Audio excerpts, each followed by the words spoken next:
What's happening, folks? Back with another reaction, back with some more Jennifer Rush. And once again, thank you to Darren for sending the compilation. We're still moving our way toward the end of the first self-titled album, which I believe is 1984.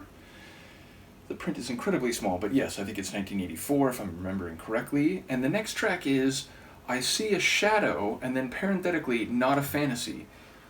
It's a really interesting title in that it seems to suggest that there's a person who's not there, but the reason they're not there is not because they were fantastical, a figment of the person's imagination, but that they are no longer in the place they used to be. They have retreated or left or been taken away, and so all that remains is the absence of light where they used to be. So in multiple respects, I think the title is very expressive and suggesting or suggestive of many fruitful ideas in relation to a romantic song or perhaps a heartbroken song. So let's see what I can pick up on a first listen. This is Jennifer Rush. The track is I See a Shadow, and then parenthetically, Not a Fantasy from her 1984 self-titled album.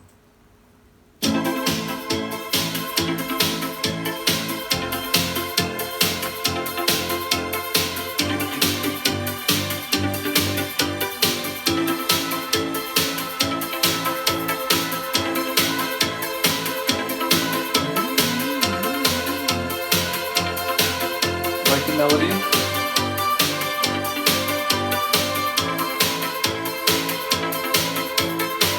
Standing beneath my window, waiting to come in.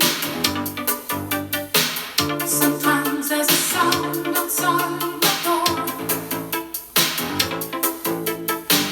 reaching out to touch me. It moves on in, getting closer, closer to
say, like, I'm prepared for another pop, pop, pop, snare drum, false ending. This feels like great timing, is what I was going to say a moment ago, because there was a gothic feel to it, there was a dramatic, almost musical feel to it, operatic, including that one vocal moment where she really seemed to go operatic in her delivery. And the reason I say it's an opportune moment is because I just did a reaction to a track from the Andrew Lloyd Webber score for Phantom of the Opera, and that has a very gothic, dark feel to it. And this, in multiple ways, not just the idea of seeing a shadow, and it's this memory that feels real, and it's not a fantasy, but it's something that's not there in the way other people and things are. It feels very appropriate, but even the music, it had, again, like an orchestral sound in parts. It had this choral feel, her operatic delivery. So just in terms of stylistic similarities, it feels like a very apropos song to hear.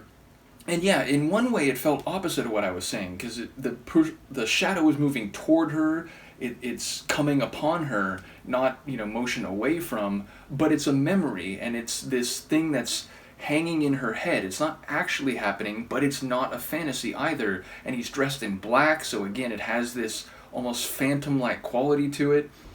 And ultimately, it sounds like she can't get past this person and what they used to be, and so even though time has passed, it's still in her mind.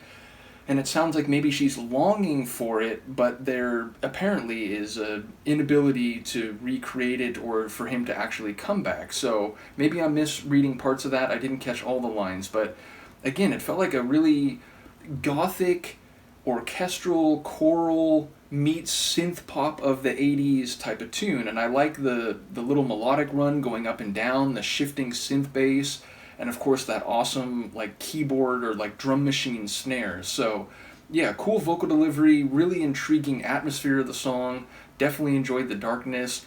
Do let me know if I'm catching the lyrics right, because it seemed like that's essentially what she was saying, that the shadow was coming to her door, but it's not what it used to be, and he's not actually there. So yeah, cool tune. Once again, shout out to Darren. Let me know what you think, and I will see you next time.